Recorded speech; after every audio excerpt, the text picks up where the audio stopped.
ہم سب کو مل کر شہری خواندگی بڑھانے میں اپنا کلیدی کردار ادا کرنا ہوگا، تب ہی ہم اپنا ہدف پورا کر سکیں گے۔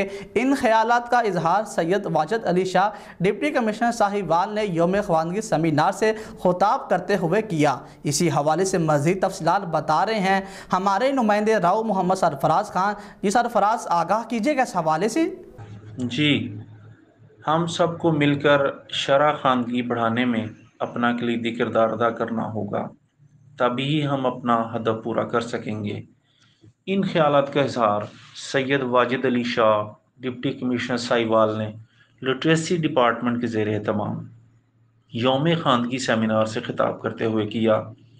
قائد اعظم اکیڈمی میں منعقدہ سیمینار میں مہمانان گرامی میں C O education doctor Muhammad Arshad, D E O literacy Shaz Iqbal, D E O elementary Fauz Ijaz, D E O special education Abdulkarim, regional director open university Muhammad Anees و officer Raja Naveed Ahmed, principal elementary college Sami Anwar, deputy education officer Naveed Azmat, director N C H D Haroon Cheema, forest officer Chaudhry Dilshad, صدر انجمن تاجران چودھری افتخار حسین، صدر divisional press club Fahim Siddiqui, director information Aqeel Ashfaq, سماجی شخصیت عمیر ثاقب موجود تھے۔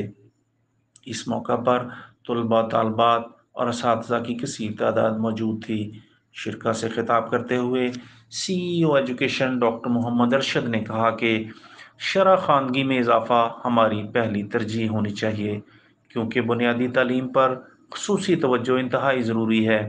جبکہ میزبان district education officer literacy madam Shazia Iqbal نے کہا کہ نئی نسل کو زیور تعلیم سے آراستہ کرنے کے لیے محکمہ خواندگی و غیر رسمی تعلیم اپنے تمام تر وسائل بروئے کار لا رہے ہیں۔